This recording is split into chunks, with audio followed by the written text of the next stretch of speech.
Philosophy begins with Thales. Philosophy begins in Miletus. Many followed Aristotle in taking the naturalists to be the first philosophers and scientists, and according to Aristotle, Thales was the first of the natural philosophers who sought to explain the world by reducing its various aspects to a common natural element. His students and fellow Milesian, Anaximander, termed this element arche, a word Homer used to express the mythical meaning of beginning, to which he added the philosophical sense of origin or principle. As the story is commonly told, the belief in an arche and the belief that it was material was the first premise and starting point of philosophical history.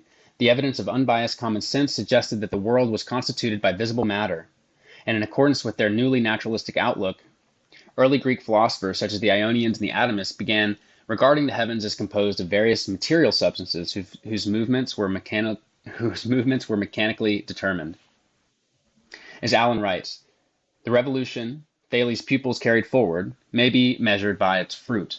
One may say that the fruit it bears is the kind of recognition that each time we weigh fruit, by way of its form, mass, and movement, of the scale, it reinforces our belief in the effective qualities of substance itself, a system of study ignited by the Milesians. Miletus was an Ionian city on the Mediterranean shore of what is now Turkey, a great port with a large carrying trade. Miletus served not only Greece but also Egypt and Babylonia, then at the height of their culture. The thought of the Milesian philosophers Thales, Anaximander, and Anaximenes show traces of this influence. Stories about Thales present him as a virtually mythic figure. He fell into a well when looking at the sky. And when a merchant called philosophy worthless, he used his knowledge to become wealthy. He predicted an early olive harvest, leased the presses for cheap, then charged monopoly prices when the fruit ripened early that year. He also split an unforgeable river into two streams his king's army could cross. The seven sages of ancient Greece were each associated with a saying. His has been variously reported as either water is best, which is consistent with his foundational beginning of philosophical thought, or know thyself, which serves as its own starting place of philosophical development, especially for Socrates, his fellow father of philosophy. The standard citation for the materialistic interpretation of the Milesians is Aristotle's Metaphysics. In Aristotle's view, the naturalists want to find the nature of things by finding their basic matter. Aristotle claims that the naturalists identify the nature with the matter, or basic subject of things. He writes, most of the first philosophers thought that principles in the form of matter were the only principles of all things. For the original source of all existing things, that from which a first comes into being and into which it finally is destroyed, the substance persisting but changing its qualities, this they declare is the element and first principle of existing things, and for this reason they consider there is no absolute coming to be or passing away on the ground that such a nature is always preserved.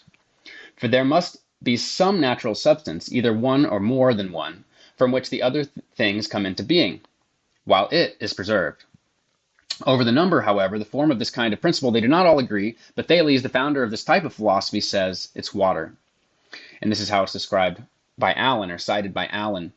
But this is really, really important, so let's look at the same citation from Irwin.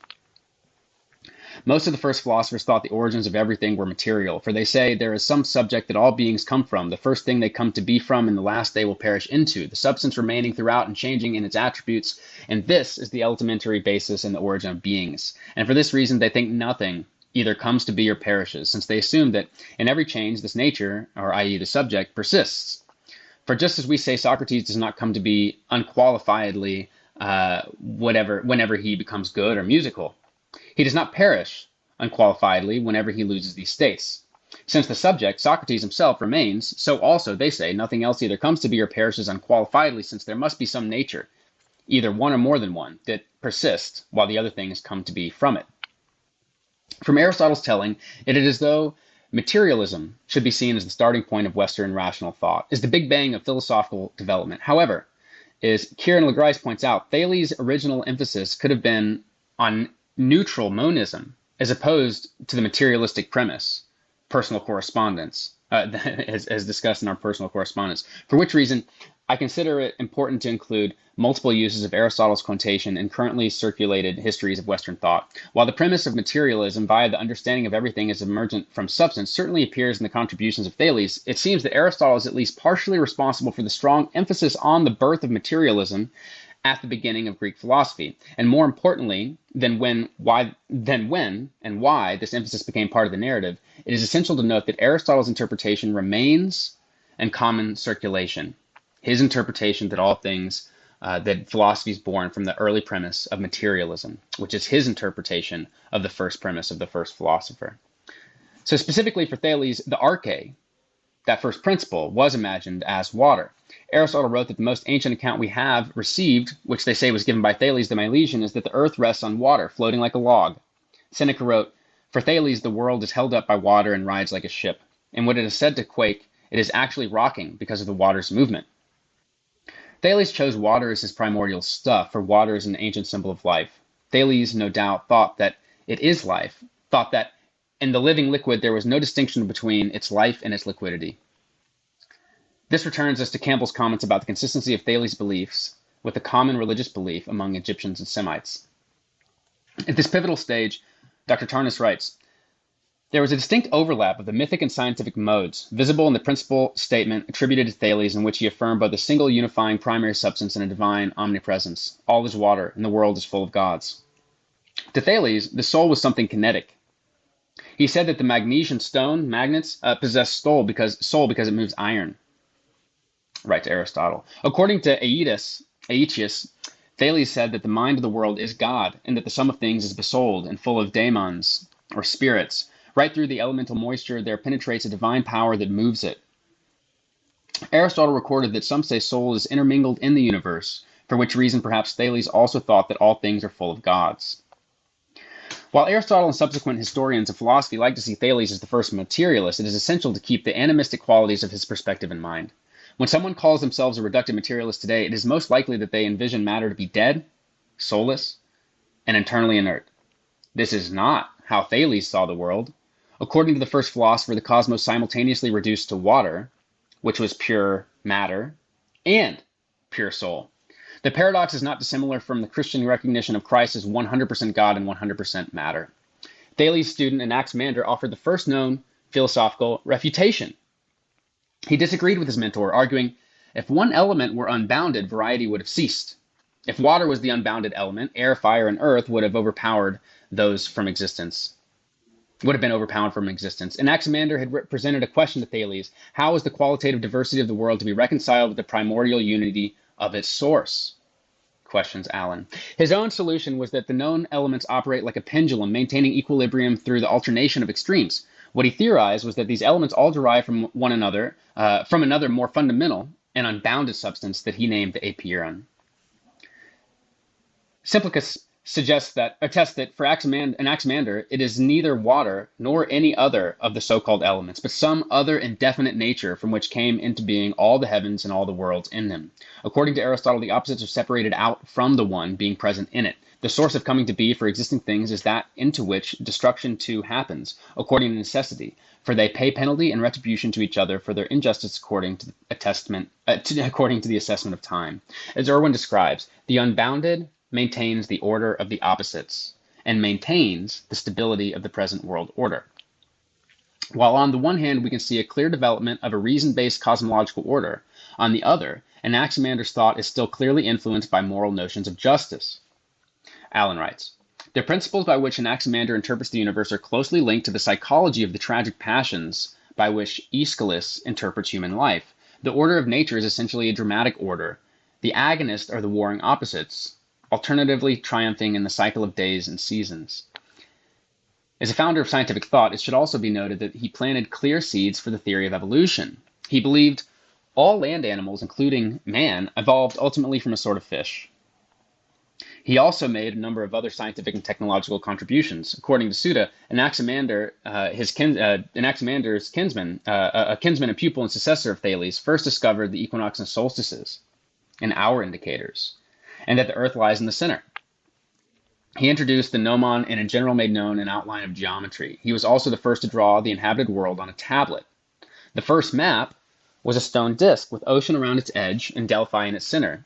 This was how the ancients drew the inhabited world, round, and Greece lay in the middle.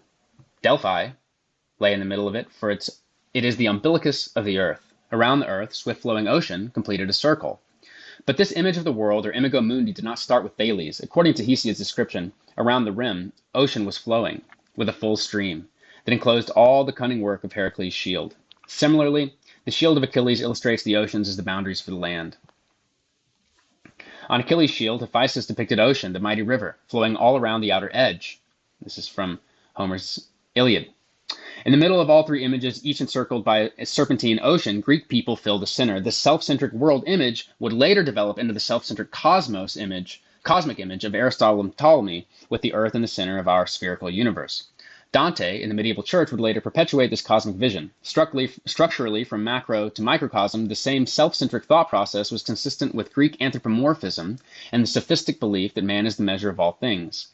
All of these points of view constellate to support the development of a Greek ego and the strong favor for individuality in the West. They also demonstrate the tendency towards cosmological perspectives anchored by sinners and humans. One thinks of Atlas, a personified god and foundation of the earth and heavens. As Anaximander to Thales, Anaximenes to Anaximander, he was his pupil. Both of them lived in Miletus. Anaximenes was known for his simple and unsuperfluous Ionic speech.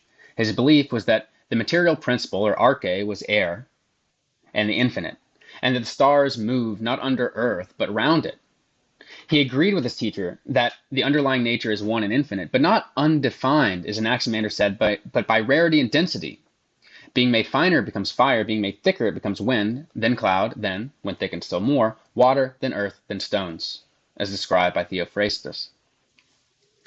With this description, he had left the divine mind and human justice behind for a purely natural explanation of how the universe interacts with itself. However, though his argument was rational and the first to be considered empirical, its reference was still within his own headspace.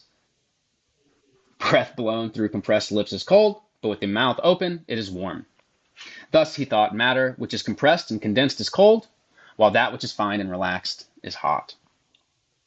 Though in many ways his thought follows a secular trend in philosophy, he also says that air is God, and engages the relationship between soul and air expressed in their shared word, pneuma.